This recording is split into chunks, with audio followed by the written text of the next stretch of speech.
여러분, 사람도 만나다 보면 시간이 지나면 지날수록 만나면 만나볼수록 더 좋은 사람이 있습니다. 더 진국이고 더 참 그 사람의 성품과 인생을 볼 때, 삶을 볼 때 더 만나고 싶고, 참 좋은 사람을 만나면 만날수록 더 좋습니다. 그리고 만나면 만날수록 그 사람의 진가와 진면목을 더 보게 되는데요. 여러분, 사람이 아니라 하나님은 더 귀하고 그 영광과 그 아름다우심이 무궁하신 주님이십니다. 우리가 보통 하나님을 좋으신 하나님 이렇게 부르는데요, 여러분, 우리가 그 좋으신 하나님의 그 좋으심이 얼마나 좋으신지 잘 몰라요. 우리가 만나고 경험해 가고 더 알아가면 알아가야 그 주님이 얼마나 우리에게 좋으신 분이신지, 귀하신 분이신지, 우리를 얼마나 사랑하시는지 그 귀한 것들을 깨닫게 되는 것처럼, 우리 모두가 그 주님 앞에 더 가까이 나가시고 그 귀하신 주님을 더 귀하게 알아가시는, 그래서 오늘 방금 찬양했던 것처럼 정말로 그 주님의 아름다우심, 말로 표현할 수 없는 그 영광과 아름다우심을 우리가 믿음으로 바라보며 감사하며 기뻐하는 우리 되기를 원합니다 라고 고백하시는 우리 모든 성도님들이 되시기를 간절히 다시 한번 주님의 이름으로 축복합니다. 그 주님은 우리의 영광이 되시고요, 빛이 되어주시고요, 그 주님은 우리를 자유케 해주시고, 그 주님은 우리를 소망 가운데 인도하시고, 그 주님은 우리를 온전하게 새 힘을 주셔서 다시 일어나게 하시는 주님이십니다. 요즘 여러분, 그 창살 없는 감옥과 같은 삶을 지내시는 분들도 계시죠. 코로나라고 하는 감옥 때문에 걱정, 또 긴장할 수밖에 없는. 아까도 일부 예배 드리는데 한 성도님이 그런 얘기를 하시더라고요. 목사님, 제가 오늘 예배 못 올 뻔했어요. 왜요? 그랬더니 검사를 하고 음성 나오신 소식을 받자마자 연락을 받고 바로 오셨다라는 거예요. 그래서 2부 예배를 오실까 했는데 2부 예배는 또 성도님들이 많이 오시기 때문에 1부 예배를 오시는 게 좋겠다 싶어서 이제 음성 판정을 받자마자 바로 이제 1부 예배 잠깐 오셔서 예배를 드리고 가신다고. 여러분, 우리 주변에 워낙 여러분 요즘 긴장할 일들이 너무너무 많잖아요. 그 긴장이라는 감옥, 또 코로나라고 하는 여러 가지 참 쉽지 않는 여건들이 우리의 삶을 벌써 3년째 여러분 우리를 세 번째 만 2년 넘게 우리의 삶을 힘들게 하고 괴롭히고 있어요. 그런데 여러분 진리 안에 주님과 함께 동행하며 살아가는 사람들은요, 여러분 사도 바울처럼 감옥에 갇혀 있지만 실제로 감옥에 갇혀 있는 게 아니라 감옥을 온전하게 주님의 놀라운 구원의 역사로 변화시키는 사람입니다. 갇혀 있지만 실제로는 그 영혼은 자유한 사람들이에요. 여러분, 그 영혼이 주님의 은혜 가운데 함께 주님과 동행하며 살아가는 인생은, 여러분 실제로는 육신은 어떨지 몰라도, 여러분 어떤 상황과 형편 가운데 처해 있을지 몰라도, 여러분 그 영혼은 주님이 주시는 자유함 가운데 놀랍게 자유와 은혜를 누리며 살아가는 인생임을 우리가 기억해야 될 줄로 믿습니다. 자유하십시다. 주님의 인도하시는 자유함 가운데, 주님이 주시는 평안과 기쁨 가운데 이 땅에서도 참된 자유함을 누리시는 우리 모든 성도님들이 되시기를 간절히 주님의 이름으로 축복합니다. 좀 늦었지만 앞뒤 좌우 옆에 계신 분들과 인사 한번 다시 한번 나누겠습니다. 한 주 동안 평안하셨습니까? 다시 한번 인사 나누겠습니다. 주님의 은혜가 충만하게 넘치시기를 축복합니다.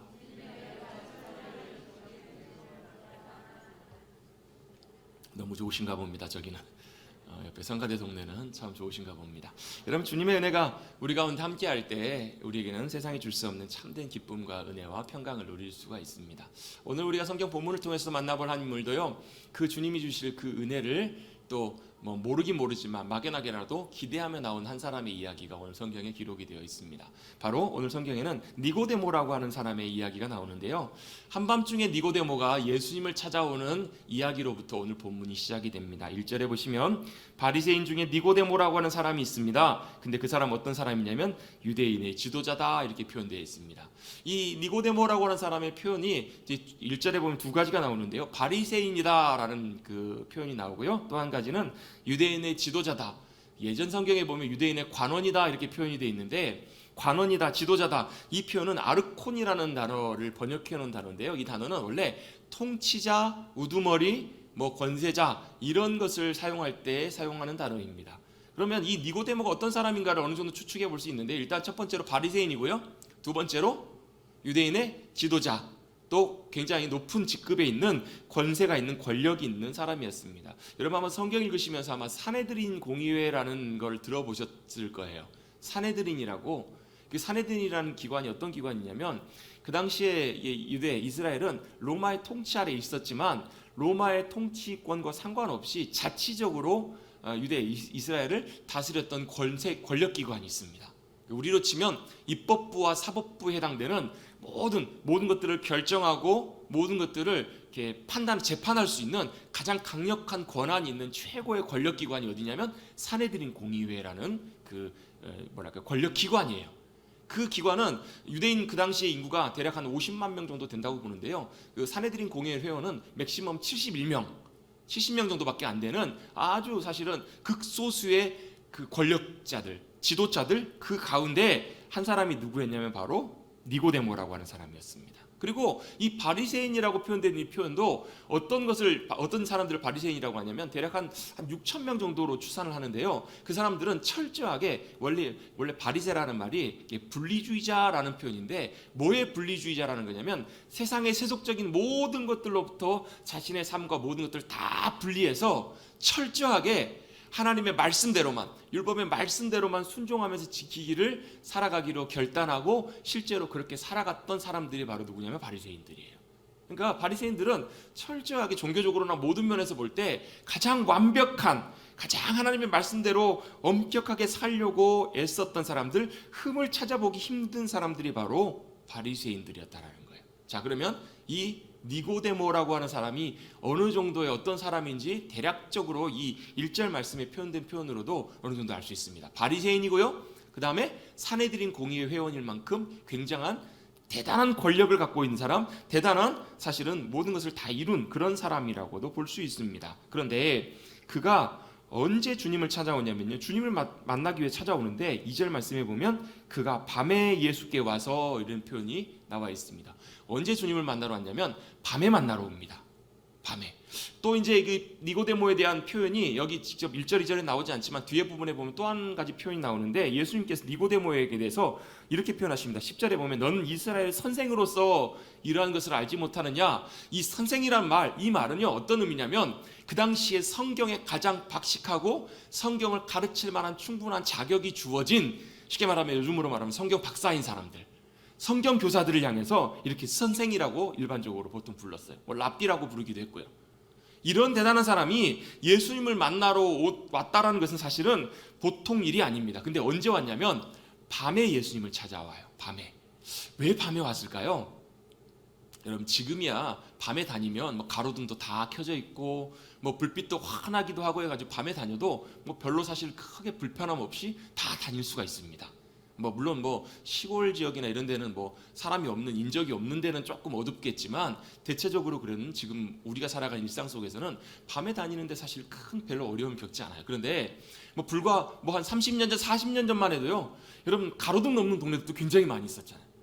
그래서 불빛이 없고 불이 다 꺼져 버리면 그때 또 막 그전에는 막 전기를 굉장히 많이 아껴서 전략 하다 보니까 저도 예전에 아주 어렸을 때 태어나서 살았던 집에 보면 그 이제 세를 줬던 아랫집이라고, 아랫방 보면 방 2개인 집인데 그 집에 보면 그런 공간이 있더라고. 방과 방 사이에 벽이 하나 있는데 벽에 구멍이 이렇게 뚫려 있어요. 벽에. 이게 무슨 구멍인지 아시죠? 전등 하나 켜가지고 양쪽 방 붙이는. 아니 그런 거 못 보셨어요? 저보다 더 많이들 사시지 않으셨나요? 제가 이런 얘기를 하면 목사님 도대체 나이가 얼마예요? 물어보시는 분이 계시더라고요. 아 저도 어렸을 때 그거 봤거든요. 예전에 그렇게 전기 아끼기 위해서 막 전기하고 전기 맨날 끄고 다니고 그랬었잖아요. 물론 뭐 지금도 아껴야 되지만 모든 게 다 꺼버리고 특별히 막 달도 금음달이도 깜깜하면 여러분 앞에 한 치 앞도 보이지 않고 앞에 누가 가는지도 보이지 않잖아요. 그러니까 어찌 보면 그런 밤에 예수님을 찾아서 니고데모가 나온 거예요. 왜 그랬을까? 여러분 사람들마다 의견이 조금 다르긴 합니다. 어떤 분은요 당연히 사람들의 시선과 사람들의 눈을 피해서 사람들이 안 보일 때 예수님께 나오기 위해서 밤에 나왔을 것이다. 뭐 이 말도 굉장히 사실 일리가 있습니다. 왜냐하면 그 당시에 그 바리새인들 또 종교 지도자들 뭐 제사장들과 이런 권력 있는 사람들은 예수님에 대해서 사실 호감이나 좋은 마음을 갖기보다는 굉장히 사실 적대적이고 대적하는 그런 마음들을 갖고 있었습니다. 왜 그랬을까요? 우리 지난주에도 함께 살펴봤던 것처럼 예수님께서 성전에 들어가셨을 때 어떻게 하세요? 그 온화하신 예수님께서 성전에 들어가시면서 분노하십니다. 물론 거룩한 분노죠. 개인적인 뭐 감정적인 분노가 아니라 하나님의 집에 대한 열심, 거룩하신 하나님에 대한 열심을 가지고 예수님께서 분노하세요. 왜? 뭐 때문에 그러셨죠? 내 아버지 집을, 거룩한 아버지의 집을 장사하는 집으로 만들지 말라. 강도의 소굴로 만들지 말라. 주님께서 그걸 못 참으신 거예요. 참기 어려우셨던 거예요. 왜요? 여러분 사랑하면 내가 사랑하는 그 대상에 대해서 함부로 여기는 것, 함부로 취급받는 것, 여러분 그거 견디지 못하잖아요. 여러분 아무리 뭐 내 자식이 잘잘못을 다 떠나가지고 내 자식에 대해서 누군가가 함부로 하면 여러분 기분 좋으세요? 좋지 않으시죠? 여러분 기분이 좋으시면 그건 이상한 겁니다. 기분이 나빠야 돼요. 왜요? 사랑하기 때문에. 내가 사랑하면 그 존재에 대한, 또 그 존재가 관련된 모든 것들, 또 모든 대우와 모든 상황들에 대한 관심이 가요. 마음이 가요. 소중히 여기는 열정이 생겨요. 여러분 예수님께는 그런 열정이 있으셨던 분이시잖아요. 여러분 우리도 하나님을 사랑한다면, 주님을 사랑하는 마음이 있다면 그걸 어떻게 할 수 있는가? 주님을 향한 열정이 있는가 없는가 그걸 보면 돼요. 주님의 놀라운 역사하심과 주님의 영광에 대한 여러분 질투와 열정이 있는 사람은 정말 주님을 사랑하는 사람이에요. 그런데 그게 없다면 여러분 우리의 주님을 향한 마음과 사랑과 중심을 점검해 볼 필요가 있다는 거예요. 여러분 그렇잖아요. 여러분 진짜 소중히 여기는 게 있는데 여러분 누군가 그걸 함부로 해가지고 버렸어요. 그럼 여러분 어떻게 하시겠어요? 아마 난리 하실 거예요. 아마 지구를 들었다 놨다 하실 거예요 아마. 왜 그래요? 내가 소중히 여기는 것은 내게도 정말 소중하기 때문에, 사랑하는 것은 소중하기 때문에 그래요. 예수님께서는 아버지 하나님을 사랑하셨어요. 그렇기 때문에 아버지 하나님께서 영광 가운데 거하셔야 되는 그 성전에 대한 거룩한 열정, 그 질투가 주님께 있으셨기 때문에 그렇게 하신 거예요. 예수님은 사람 보고 하시는 분이 아니시잖아요. 그럼 그것에, 예수님의 그 반응에, 그 분노에 누가 직접적으로 해당되는 사람들이에요? 당연히 그 당시에 제사장들과 종교 지도자들과 그것과 관련된, 그것을 가지고 욕심을 가지고 의도를 가지고 그것을 자기의 욕심을 채우기 위해서 했던 많은 종교 지도자들이나 특별히 거기에 연루됐던 많은 권세자들, 바리새인들, 이런 사람들에게 예수님께서는 보란듯이 들으라는 듯이 그들의 위선과 탐욕과 죄악을 꾸짖고 지적하시는데 조금도 주저하지 않으시잖아요.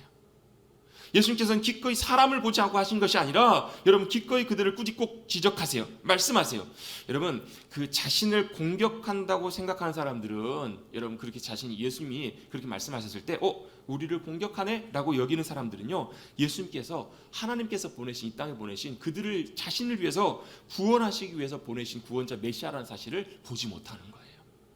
여러분 겸손한 사람은 누군가가 자신의 잘못을 지적하고 누군가가 자신의 문제를 언급하고 때때로 어떨 때 꾸짖거나 또 때때로 강하게 말할 때 겸손한 사람들은 어떻게 하냐면요, 자기 자신을 돌아봅니다.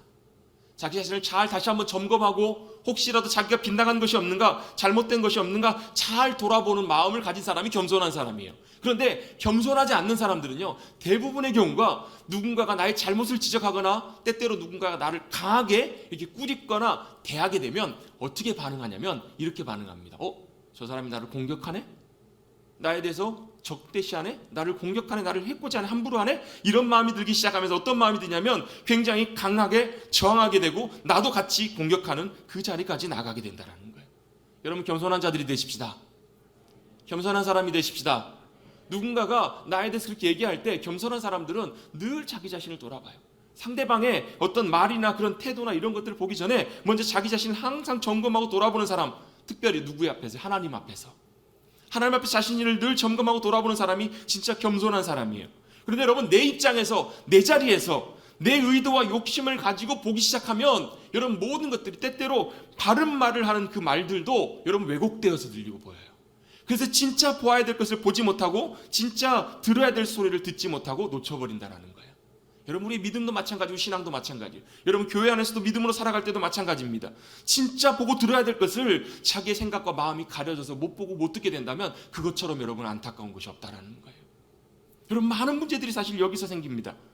그것처럼 마찬가지로 예수님께서 강하게 그들의 죄악과 잘못들을 꾸짖고 책망하셨을 때 만약에 그들이 그것을 제대로 들을 수 있었다면 어쩌면 메시아로, 그들의 진정한 구원자로 오신 예수 그리스도를 볼 수 있었을 터인데 그들은 보지 못했던 거예요. 그렇기 때문에 예수님에 대해서 굉장한 적대심을 가지고 심지어 예수님을 죽이려고까지 하며 그들을 공격하려고 하는 마음들 가졌던 이들이 바로 누구냐면 바리새인들, 종교 지도자들, 그 당시에 권세에 있는 사람들이었다는 거예요. 그렇게 놓고 본다면 여러분 이 니고데모가 여러분 그런 굉장히 적대적이고 좋지 않은 상황 속에서 예수님 앞에 나간다는 것은 사실은 그렇게 썩 쉬운 결정과 그렇게 쉽게 나아가는 그 발걸음들은 아니었을 거예요.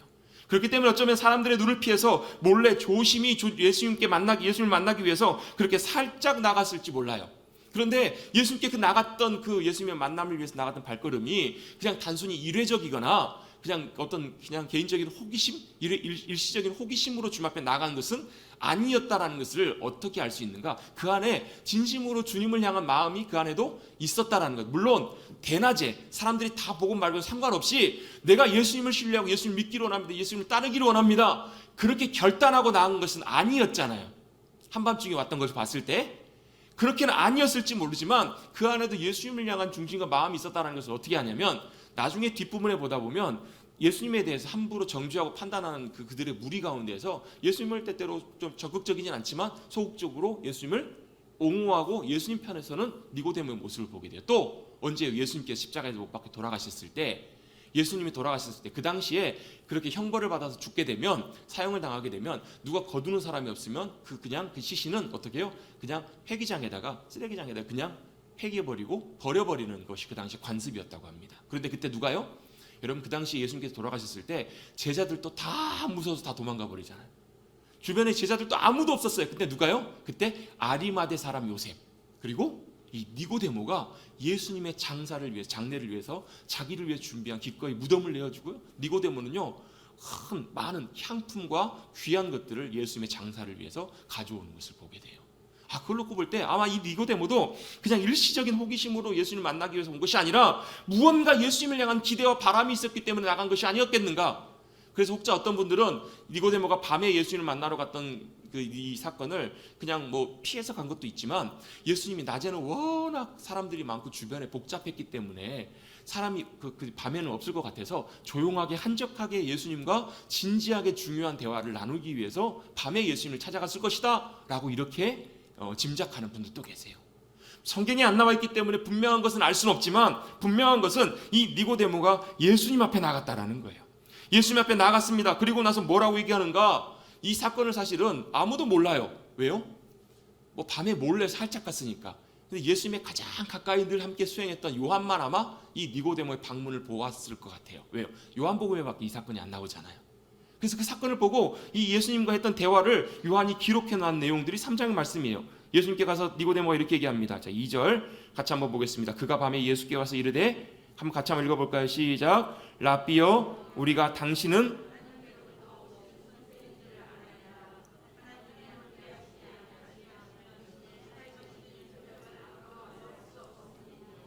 아멘. 그러면서 이 니고데모가 예수님을 찾아온 이유를 분명히 이렇게 자신이 표현을 합니다. 뭐라고 표현하면 라삐어라고 표현합니다. 이 라삐어라는 표현은 굉장히 그 선생님을 좀 존칭해서 높여서 부르는 표현입니다. 아무에게나 이 라삐어라는 호칭을 붙이지 않고요. 이 정규 라삐 과정을 잘 마친 사람 또 최소한 대략 한 40세 이상 정도 되는 연로한 그런 정도의 연륜과 경험이 쌓인 사람들을 향해서 라삐어라고 보통 일반적으로 이렇게 불렀다라는 거예요. 그런데 여러분 이 종교 지도자 또 대단한 권세에 있는 지금 우리로 치면 뭐 국회의원급 이상 되는 뭐 장관급 정도 되는 이 니고데모가 또 자신도 성경 박사이고 선생이었던 이 사람이 누구를 향해서요? 예수님께 라삐어라고 부르고 있는 거예요. 물론 그 니고데모가 그 예수님을 향해서 나의 구주, 나의 주님이시여, 나의 구원자이신 주님 이렇게 부르고 있지는 않지만 굉장히 예수님을 사실 존칭해서 높여서 그 당시에 예수님의 나이가 30 정도로 보통 본다고 보면 30대라고 보면 어떻게 보면 자신보다 인간적으로는 육체적으로는 다 자기보다 어리신 예수님을 향해서 존칭을 붙여서 라삐어라고 부르고 있는 표현은 자신 마음속에 예수님을 향한 어떤 귀한 마음 또 존경하는 마음 뭔가 이렇게 높여 부르는 그런 마음들이 그 안에 있었다는 것을 알게 됩니다. 왜 그렇게 높이는 마음을 가졌는가? 선생님 당신은 예수님 당신은 하나님께로부터 오신 선생인 줄을 우리가 알고 있습니다 라고 고백하고 있는 거예요. 여기서 이 우리가 누군지는 정확하게 몰라요. 분명한 건 하나는 자신도 그렇게 생각하고 있는 것 같아요. 예수님은 그냥 사람이 아니라 하나님께서 보내신 사람입니다. 하나님께서 오신 선생님이라는 것을 우리도 알고 있습니다 라고 고백하고 있는 거예요. 다른 건 몰라도 예수님이 행하신 일들, 예수님이 오셔서 이 땅 가운데 선포하시는 말씀들이나 그런 모든 것들을 볼 때 다른 건 몰라도 당신은 평범한 분이 아니라 하나님께서 보내신 하나님의 사람인 것만은 분명합니다. 그러면서 연이어서 이렇게 설명합니다. 당신이 행하시는 모든 일들은 하나님께서 함께 하시지 않으시면 나타날 수 없는 일들입니다 라고 그런 고백하고 있는 거예요. 자, 그가 아마 예수님에 대한 얘기를 들었겠죠. 예수님에 대한 소식을 들었겠죠. 그러면 보면서 다른 사람과 달리 니고데모는 보고 있는 것이 있어요. 뭐예요? 저분이 하시는 모든 일들은 분명히 하나님께서 하신 일이다. 하나님께서 함께 하신 일이다 라고 그는 분명히 그것을 깨닫고 어려움을 무릅쓰고 그 주님을 만나기 위해서 나온 거예요. 여러분도 주님 앞에 나갈 때 때때로 어떤 분들은 참 어려움 가운데 나오신 분들도 계세요. 어떤 참 쉽지 않는 어떤 위험을 무릅쓰고 주님 앞에 나오신 분들도 계세요. 지금도 보면 세계 도처에서 주님 앞에 나가기 위해서 주님을 찾고 예배하기 위해서 목숨을 걸고 주님 앞에 나오는 분들도 있어요. 어찌 보면 니고데모도 쉽지 않는 상황 속에서 자신의 현실 속에서 예수님 앞에 나온 것만으로도 참 귀해요. 그리고 나와서 그가 했던 고백을 놓고 보면 그 고백도 그가 쉽게 할 수 있는 고백은 아니었지만 분명히 그는 예수님에 대해서 무언가 특별한 것을 보고 알고 주님 앞에 나온 것 같아요. 그런데 예수님께서 그렇게 나와서 예수님께 이런 얘기를, 이런 인사처럼 건네는 이 말에 예수님께서는 어떻게 대답하시냐면, 여기에 딱 맞는 사자성어가 있죠. 동문서답. 보통 일반적으로 선생님은 정말로 귀한 분이시고 하나님이 보내신 분이십니다, 정말로 하나님께서 함께 하시는 분이십니다 라고 여러분 만약 이렇게 얘기하면 보통 어떻게 대답을 해야, 보통 반응을 해야 일반적인가요? 어떻게 대답해야 되죠? 아우 감사합니다. 아니면 어떻게 해요? 아유 별 말씀을. 겸손하신 분들은 그렇게 하시겠죠. 아마 보통 일반적으로 이 반응에 대해서 이렇게 인사하고 얘기하는 것에 대해서 뭔가 좀 호응을 해야 돼요. 뭔가 반응을 해야 되는데 예수님께서는 이 니고데모의 말에 일절 상관없는 엉뚱한 말씀을 하시는 것 같아요. 3절입니다. 3절 같이 한번 읽어보겠습니다. 3절 시작. 예수께서 대답하여 이르시되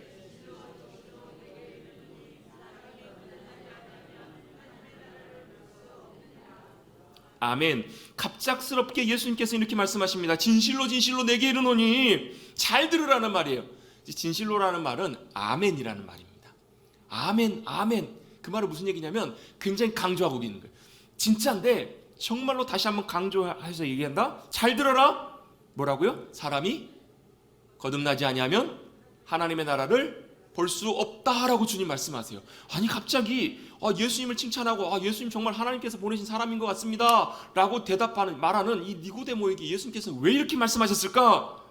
왜 이렇게 예수님께서 갑자기 동문서답처럼 말씀하실까? 이것이 굉장히 중요한 포인트이기 때문에 예수님께서 이렇게 말씀하신 거예요.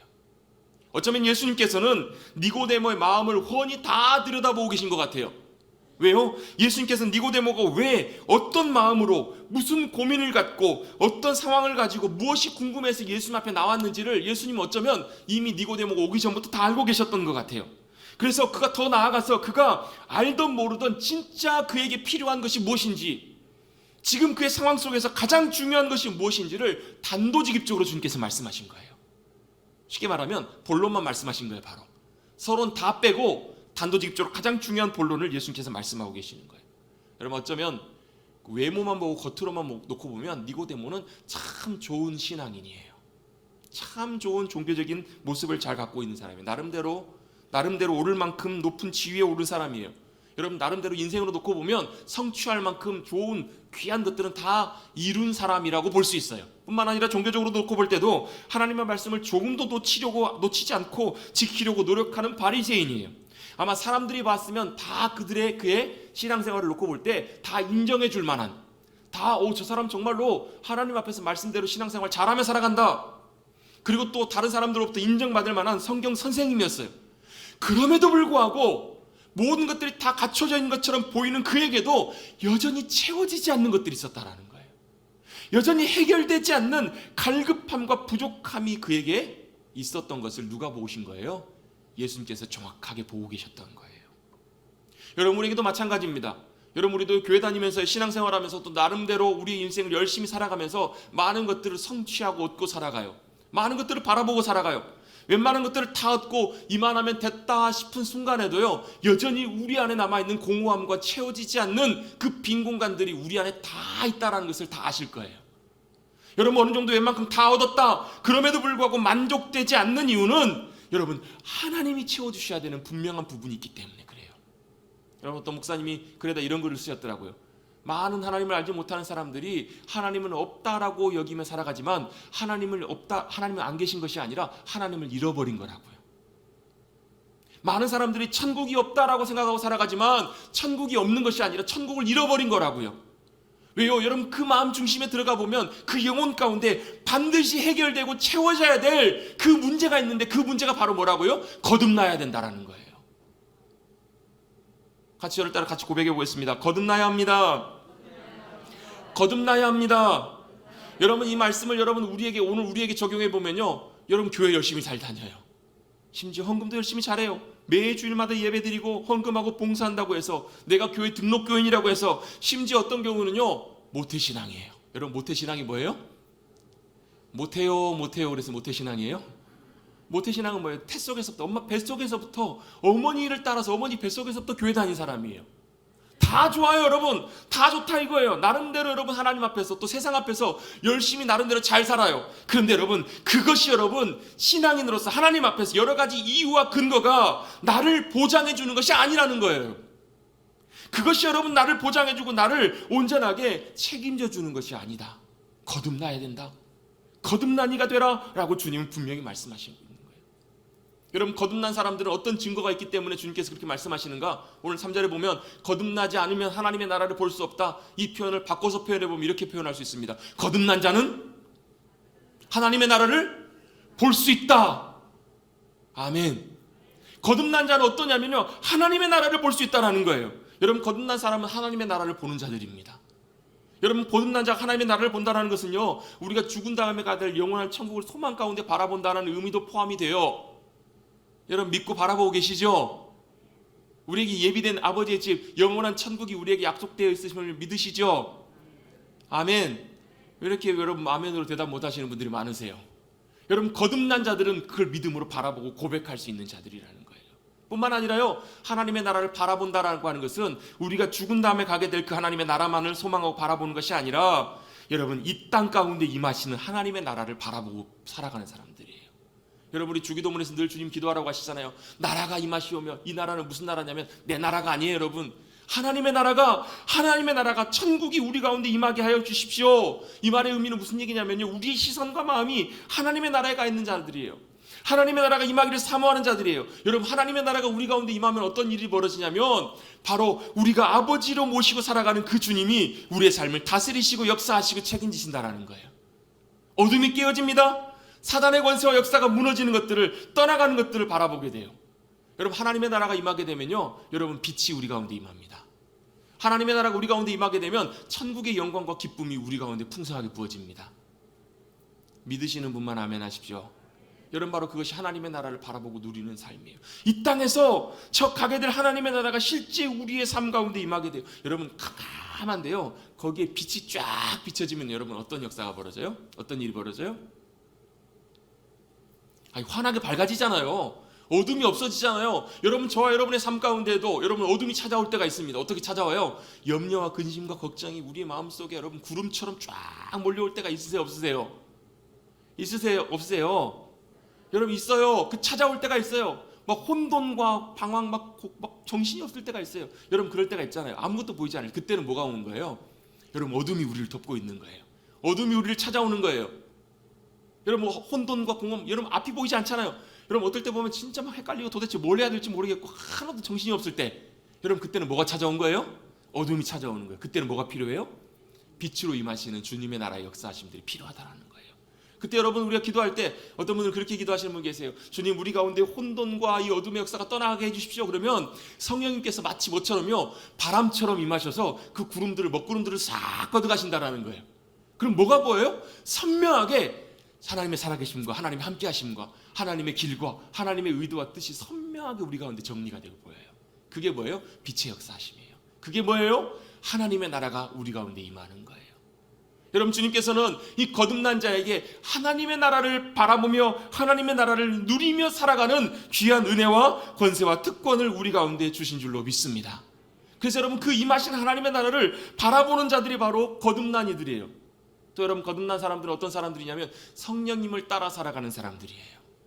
왜? 뒤에 보면 나오잖아요. 거듭난 사람들은 성령이 마치 바람처럼 임하셔서 언제 오셔서 가시는지 모르겠지만 분명히 임하시고 역사하시는 것처럼 여러분, 성령님의 인도하심을 따라 살아가기 때문에 여러분, 반드시 뭐가 나타나냐면요, 그 신비한 역사 가운데 거듭난 사람들의 열매가 나타나요.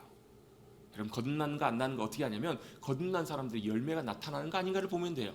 여러분, 성령님을 통하여 나타난 역사하심들은요, 바로 성령님의 열매가 반드시 맺혀지기 시작해요.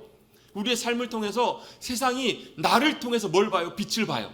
너희는 뭐라고요? 너희는 세상의 빛이다. 너희는 세상의 소금이다. 여러분, 이게 거듭난 사람들의 삶을 통해서 나타나는 삶의 열매예요. 물론 여러분, 우리가 노력한다고 되는 것은 아니에요.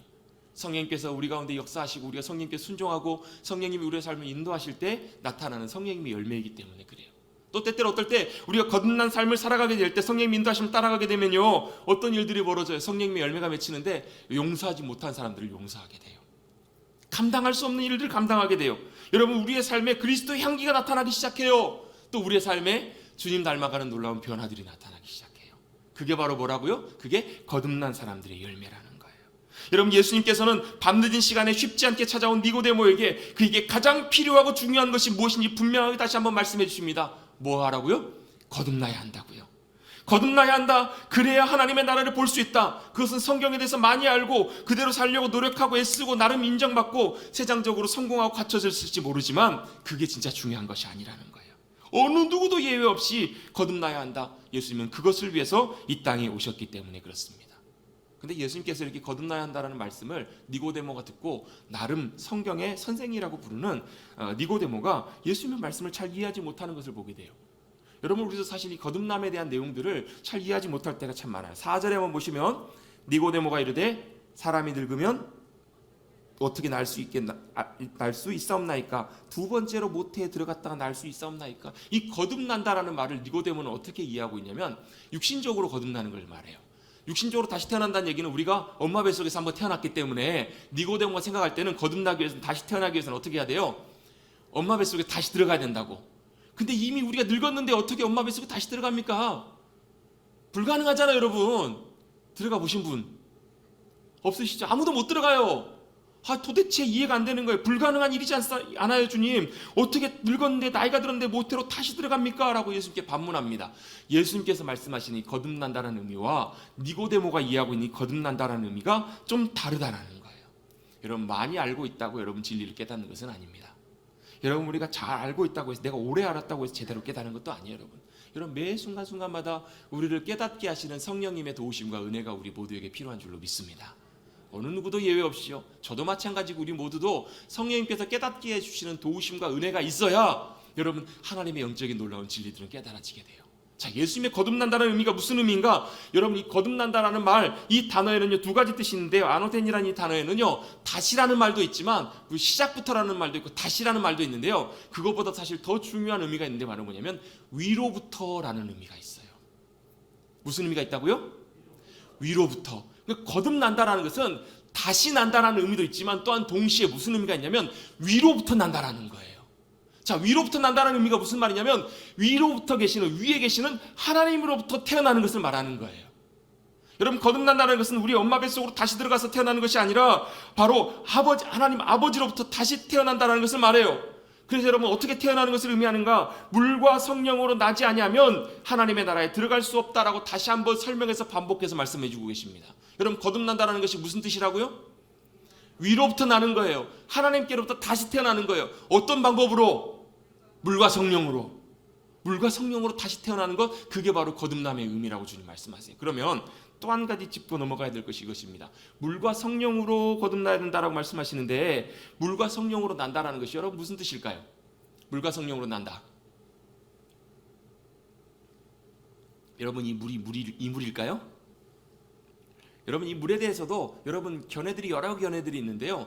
첫 번째 견해는 당연히 이 물을 의미하기도 합니다. 이 무슨 물이냐면 여러분, 우리의 모든 것들을, 더럽고 추한 것들을 씻어내리는 물처럼 이 물로 우리가 거듭난다라는 것은, 난다라는 것은 여러분 마치 세례를 받을 때, 세례라는 말은 씻는다라는 말이잖아요.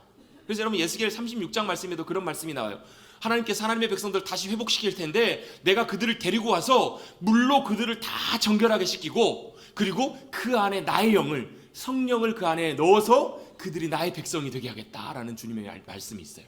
그런 의미로 놓고 본다면 이 물은 뭘 의미하는 것인가? 세례, 씻는다. 우리의 죄된 모든 모습들을 씻고 정결케 하신다라는 의미로도 볼 수 있어요. 그와 비슷한 말씀이 어디 나오냐면 디도서 3장 5절에 보면 이런 말씀이 나옵니다.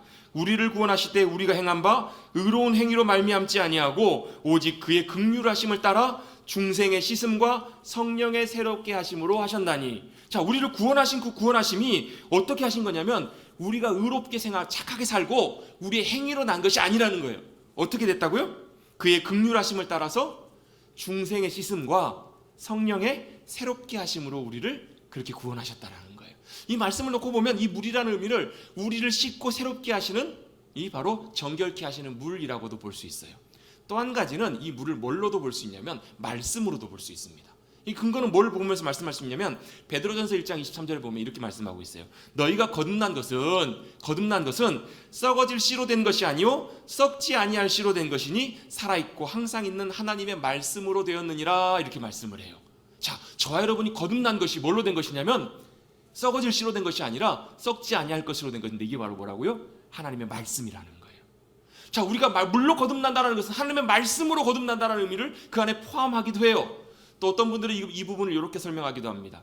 물과 성령으로 할 때 이 과라는 말의 접속사가 그리고라는 과의 의미도 있지만 이것과 이것 이렇게 표현하기도 하는데, 이걸 이렇게도 볼 수 있다는 거예요. 즉이라는 말로 표현할 수도 있대요.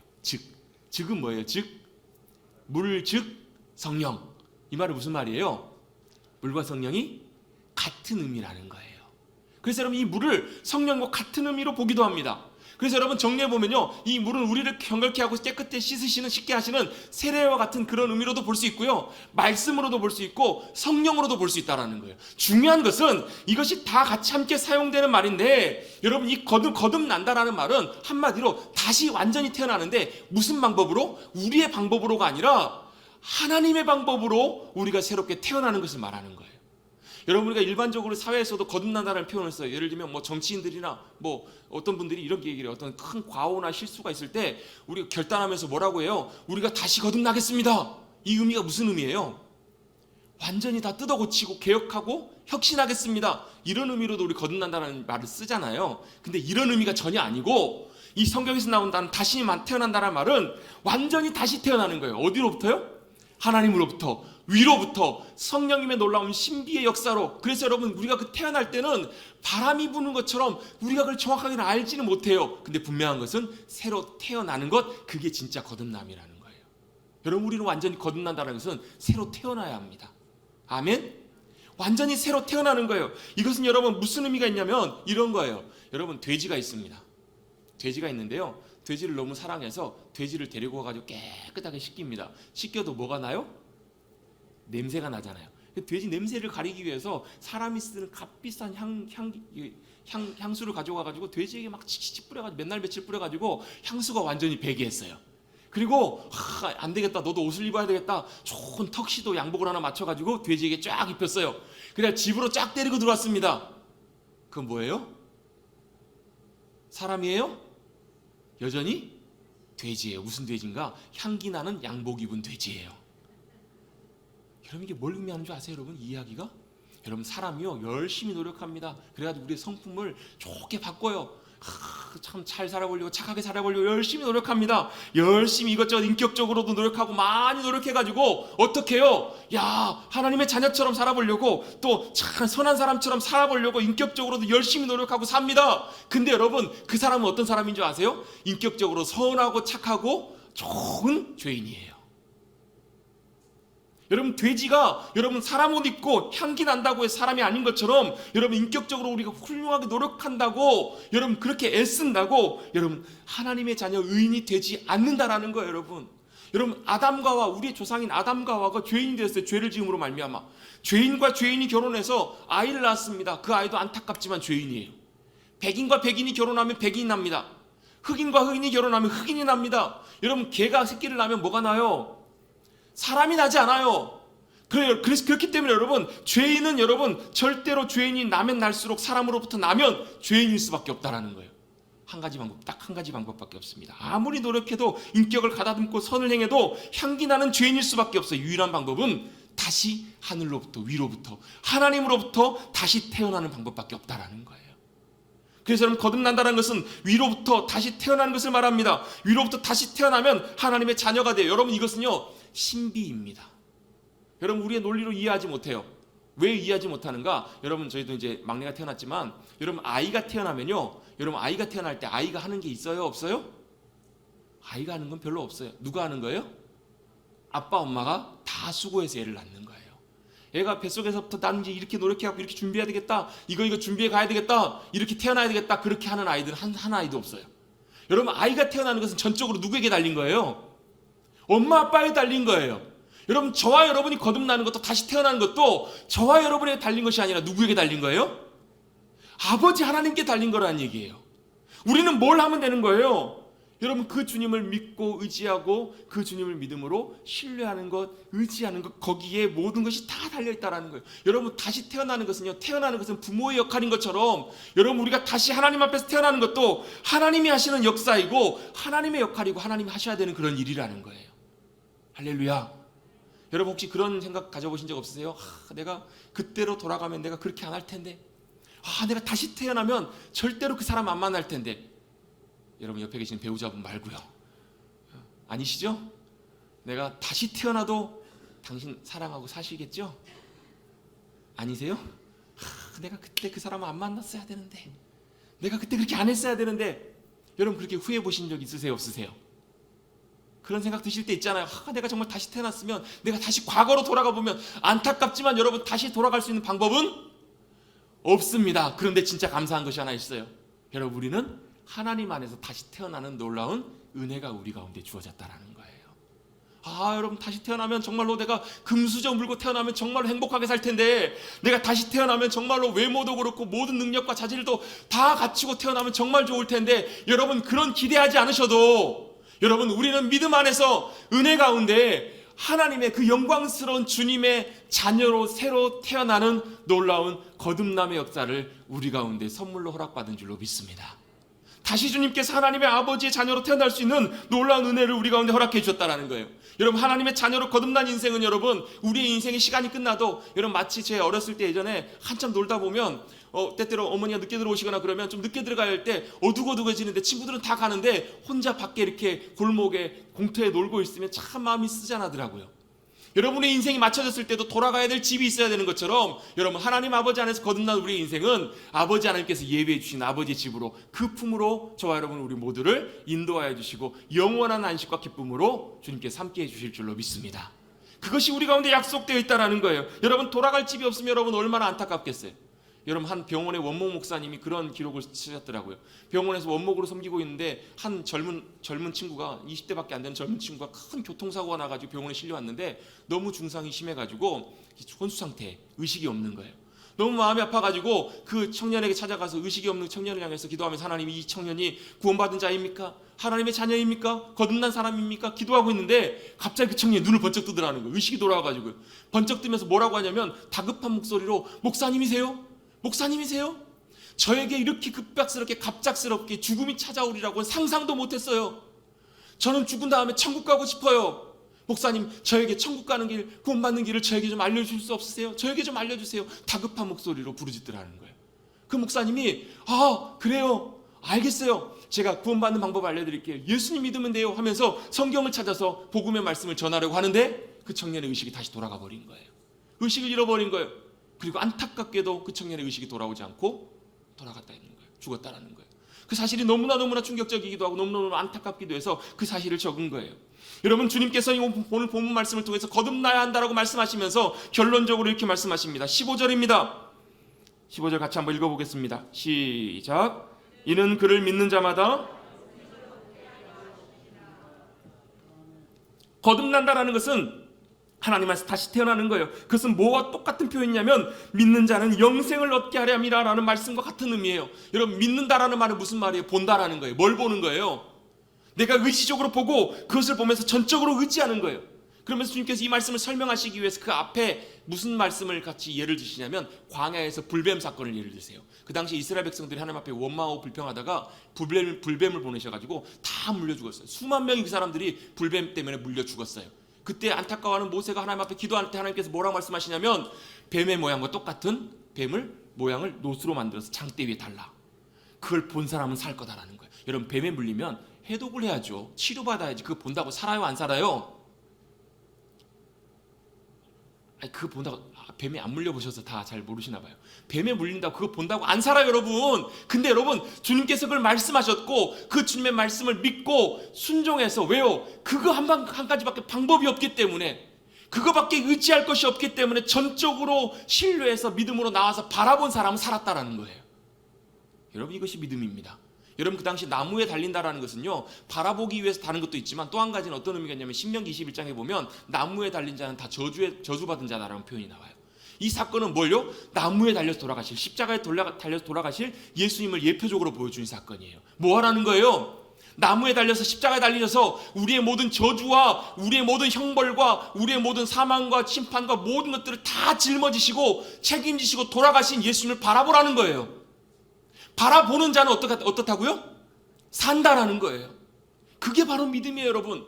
우리 차원으로 이해할 수 없지만 그걸 바라본다고 산다고? 살아요. 그걸 믿고 의지하고 내게 다른 방법이 없어요. 주님, 살 수 있는 방법이 없어요. 주님만 바라봅니다. 주님만 의지합니다. 그게 참된 믿음이고, 그렇게 믿음으로 의지하고 나온 사람들은 다 살았다라는 거예요. 그래서 믿는 자들은 바로 영생을 얻게 하려 하심이라. 이게 바로 주님께서 오신 귀한 목적임을 여러분 우리 모두가 기억해야 될 줄로 믿습니다.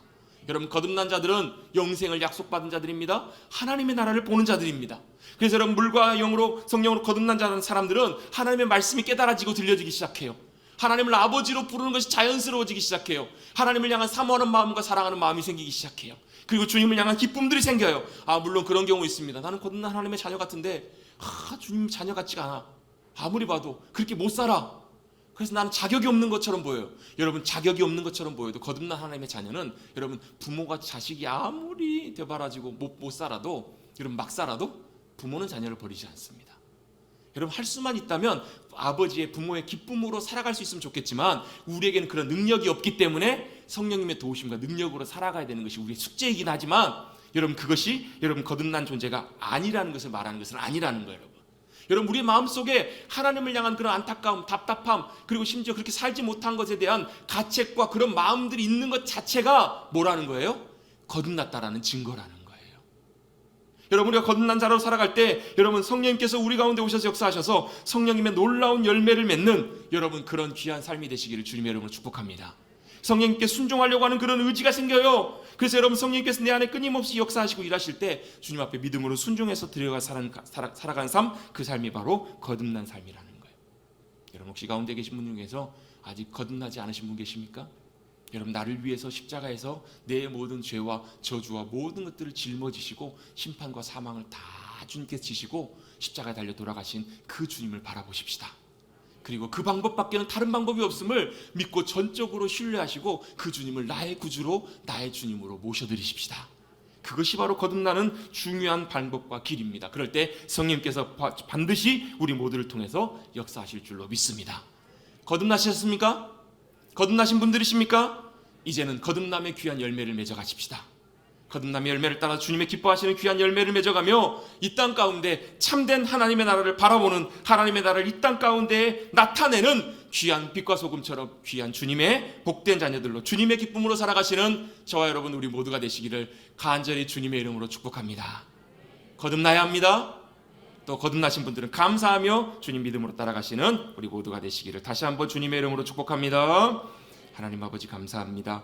오늘도 귀한 날 주님을 예배하는 자리에 나오게 하여 주시고 주님께서 우리를 부르시고 인도하여 주셔서 니고데모가 주님 앞에 나와서 주님께 무언가를 얻기를 원했을 때 주님 단도직입적으로 거듭나야 한다, 그래야 하나님의 나라를 볼 수 있고 들어간다 말씀해 주신 것처럼 믿는 자에게 주시는 영생, 그 영생의 선물을 우리가 받은 줄로 믿습니다. 그 주님 믿음으로 바라보며 의지하며 우리에게 주님 다른 길이 없습니다. 다른 방법이 없습니다. 주님만이 우리의 유일한 구원자가 되시며 능력이 되시며 소망과 기쁨이 되십니다. 그 주님 믿음으로 붙잡고 거듭남의 놀라운 은혜와 감격을 누리며 살아가는 우리 모두가 되게 하여 주시옵소서. 혹여나 이 가운데 아직도 주님 은혜 가운데 또 진리 가운데 성령님의 역사하심 가운데 거듭나지 못한 분들이 있다면 이 시간 역사하여 주셔서 우리가 죄인이고 언제 비수처럼 하룻밤에 죽음이 찾아올 수 있음을 깨닫게 하여 주셔서 오늘 이 순간이라도 나의 구주 되시는 그 주님을 나의 주님으로 모셔드리고 물과 성령으로 거듭나서 하나님의 귀한 자녀로 새로 태어나는, 하늘로부터 아버지로부터 태어나는 주님의 귀한 자녀로 거듭날 수 있도록 역사하여 주시옵소서. 또 거듭나는 이들은 주님 앞에 감사하며 성령님의 인도하심 따라 믿음으로 순종하며 거듭난 귀한 자의 삶으로 승리하며 살아가는 우리 모두 될 수 있도록 붙잡아 주시고 함께하여 주시옵소서. 감사드리며 이 모든 말씀 거룩하신 예수의 이름으로 기도하옵나이다. 아멘.